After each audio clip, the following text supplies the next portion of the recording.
Lessons learned on the road to the buildup. Half a day and good evening, Guam. I'm Tina Chow. And I'm Jeff Marsh, so for News Watch. What happened at the Tri-intersection and why does it take me so long to get where I want to go? Questions we all ask ourselves morning, noon, and night. But as you'll find out in tonight's top stories, what our leaders learned from that place in Barrigada where three routes meet could prevent a worse situation when umpteen tons of cargo begin barreling down the avenue to feed the construction of military installations daily. Months after the start of construction, conditions haven't changed much. Reduced lanes and delays, every which way. If it doesn't get fixed soon, imagine what it's going to be like when tons of construction supplies are shipped through the port and 40,000 more people are on Guam. Here it is in all its hot, dusty, agonizing glory where routes 8, 10, and 16 come together for gridlock every rush hour. Senator Tom Atta hopes to use this site as a testing ground, sort of a guinea pig, to make sure that future contracts don't cause the same sorts of delay when $400 million worth of military buildup related construction gets underway on roads across Guam. Well, we're sitting down at the planning table and the drawing table. Things may look very good on paper, but then when you actually take it out into the field, there are variables out there that we may not be aware of. Reasons for Tri-intersection reconstruction holdups include the discovery of underground infrastructure that didn't show up on blueprints, plus lack of funding for an overall project grown more costly than anticipated.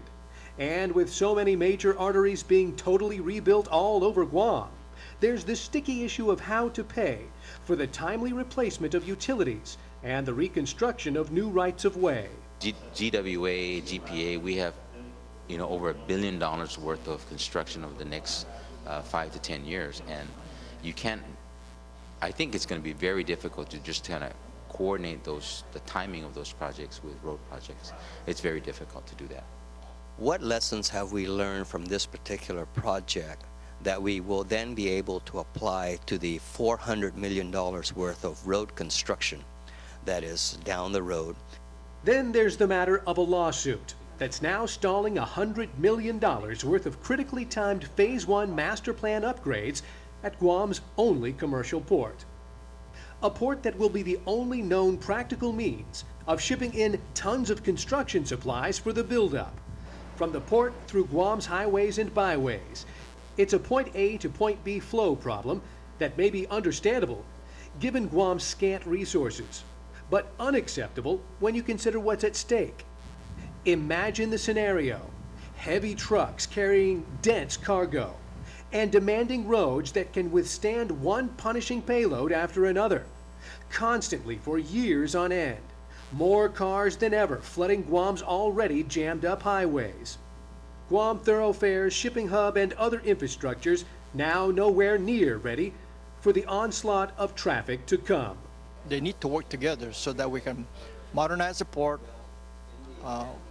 cut up the port, reconstruct it so that it does not impede the traffic flow of moving cargoes to the community. And there's always the question of sustainability.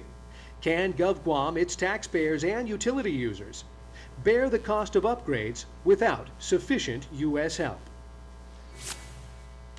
Now, the problems laid out in that report underscore why Transport Chairman Senator Tom Atta is probing and fine-tuning solutions with the help of resident experts. Atta held hearings today on two fix-it bills that he wrote himself. One piece of legislation aimed at taking utility replacement costs off the backs of ratepayers and using federal highway funds instead. The other bill would leave it up to Guam's chief procurement officer to decide when and whether to attend frequent meetings, leading to the award of a port management contract rather than requiring the CPO to be at every meeting, as the law now stipulates. A Tri-intersection oversight hearing follows this evening.